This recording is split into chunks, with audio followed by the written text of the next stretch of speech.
नमस्कार प्रिय दर्शकों, सीखो इंसान यूट्यूब चैनल में एक बार फिर आपका स्वागत है। आज हम आपको प्राचीन समय की कहानी सुनाएंगे।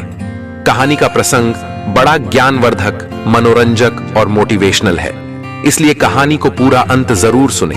आधी अधूरी कहानी सुनने का कोई फायदा नहीं होगा। कहानी शुरू करने से पहले आपसे एक छोटा सा निवेदन है कि चैनल को सब्सक्राइब और लाइक करके कमेंट बॉक्स में हर हर महादेव लिख देना। यह कहानी बड़ी प्रेरणादायक है, इसलिए इस कहानी को अपने बच्चों को जरूर सुनाएं। प्रेरणादायक कहानी को शुरू करते हैं। एक जंगल में नदी के किनारे एक सारस का जोड़ा रहता था। दोनों का आपस में बहुत प्यार था। उन दोनों का जीवन बड़ा सुखमय व्यतीत हो रहा था। सारस और सारस की पत्नी दोनों नदी से भोजन इकट्ठा करते और अपनी भूख मिटा लेते थे और बड़े प्यार से रहते थे। इन दोनों के प्यार की मिसाल दूसरे पक्षी भी दिया करते थे। नदी के नजदीक ही जंगल में एक लोमड़ी भी रहती थी। वह लोमड़ी हर रोज प्यास बुझाने के लिए नदी के किनारे पानी पीने के लिए आती थी। लोमड़ी सारस और सारस की पत्नी के प्यार को देखकर बहुत हैरान थी। लोमड़ी बड़ी चतुर और चालाक थी, इसलिए एक दिन उसने सोचा, मैं सारा दिन भोजन की तलाश में इधर उधर भागती रहती हूँ, फिर भी मेरा पूरी तरह से पेट नहीं भरता, इसलिए क्यों ना मैं इस सारस के जोड़े से अपनी दोस्ती कर लूं और ये जो भोजन नदी से इकट्ठा करते हैं उसी में से मैं भी भोजन खा लिया करूंगी। मुझे इधर उधर भोजन की तलाश में घूमना नहीं पड़ेगा। अब लोमड़ी ने सारस का हाल चाल पूछना शुरू कर दिया है और कहती, कैसे हो सारस भाई? तुम्हें देखकर मेरा दिल बहुत खुश हो जाता है। मैं तुमसे दोस्ती करना चाहती हूँ। मेरा इस जंगल में कोई दोस्त भी नहीं है। अब सारस लोमड़ी की चिकनी चुपड़ी बातों में आ जाता है और लोमड़ी से दोस्ती हो जाती है। एक दिन लोमड़ी ने सोचा, क्यों ना मैं इस सारस को अपने घर दावत पर बुला लूं। इसलिए एक दिन लोमड़ी ने सारस को कहा, सारस भाई, मेरा बहुत दिनों से मन कर रहा है कि मैं आपको अपने घर दावत पर बुला लूं, और कल मेरा जन्मदिन भी है, इसलिए मैं कल आपको अपने घर दावत पर बुलाती हूं। मैं आपके लिए अच्छे अच्छे पकवान बनाऊंगी। दोनों बैठकर आराम से खाएंगे और गप्पे मारेंगे और खुशी जाहिर करेंगे। सारस लोमड़ी की बातों में आकर अगले दिन लोमड़ी के घर दावत पर पहुंच जाता है। लोमड़ी ने सारस का बातों बातों में अच्छी तरह से स्वागत किया। लोमड़ी ने शरबत बनाया हुआ था और उसने एक बड़ी थाली में शरबत डालकर सारस को खाने के लिए कहा, लेकिन सारस अपनी लंबी चोंच की वजह से उस शरबत को नहीं खा सका, क्योंकि थाली बहुत बड़ी थी लेकिन उसमें शरबत बहुत कम था।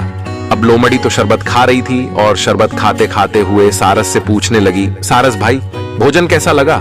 बहुत मजा आ रहा है ना? अब सारस क्या कहता, वह तो मेहमान के तौर पर लोमड़ी के घर गया हुआ था और कहने लगा, हाँ बहन, बहुत मजा आ रहा है, भोजन बहुत अच्छा बना हुआ है, आप बहुत अच्छा भोजन बनाते हो। इस तरह सारस लोमड़ी के घर से भूखा ही वापस आ जाता है। लोमड़ी बहुत खुश थी और सोच रही थी, अब तो सारस के साथ मेरी दोस्ती पक्की हो गई है। इसी दौरान सारस की पत्नी गर्भवती हो जाती है और कुछ एक दिनों में ही वह अंडे दे देती है और अपने पति सारस से कहती है, देखो स्वामी, अब मैं भोजन इकट्ठा करने के लिए नदी में नहीं जा सकती, अब आपने ही मेरे लिए भोजन लेकर आना है। सारस पत्नी की बातों को सरलता पूर्वक सुन रहा था और कहने लगा, ठीक है प्रिया, मैं ही अब तुम्हारे लिए भोजन लेकर आऊंगा। सारस जैसे ही नदी में पहुंचकर भोजन इकट्ठा करता, वैसे ही लोमड़ी सारस के पास पहुंच जाती और कहती, अरे सारस भाई, आज तो मुझे बहुत भूख लग रही है। मैं बहुत भूखी हूं। आज मुझे कहीं भी भोजन नहीं मिला, इसलिए आज मैं आपके द्वारा इकट्ठा किया हुआ भोजन ही खाऊंगी। इस तरह से लोमड़ी हर रोज नदी किनारे पहुंचकर सारस द्वारा इकट्ठा किया हुआ भोजन खा जाती। अब सारस की पत्नी को भर पेट भोजन नहीं मिल रहा था। कुछ बचा खुचा ही भोजन सारस अपनी पत्नी को जाकर दे देता, वह उसे खा लेती, लेकिन उस भोजन से सारस की पत्नी का पेट नहीं भर रहा था। वह भूखी रह जाती और कहती, मैं भूखी हूं, मेरे लिए भोजन लेकर आओ। सारस फिर नदी में भोजन लेने के लिए जाता।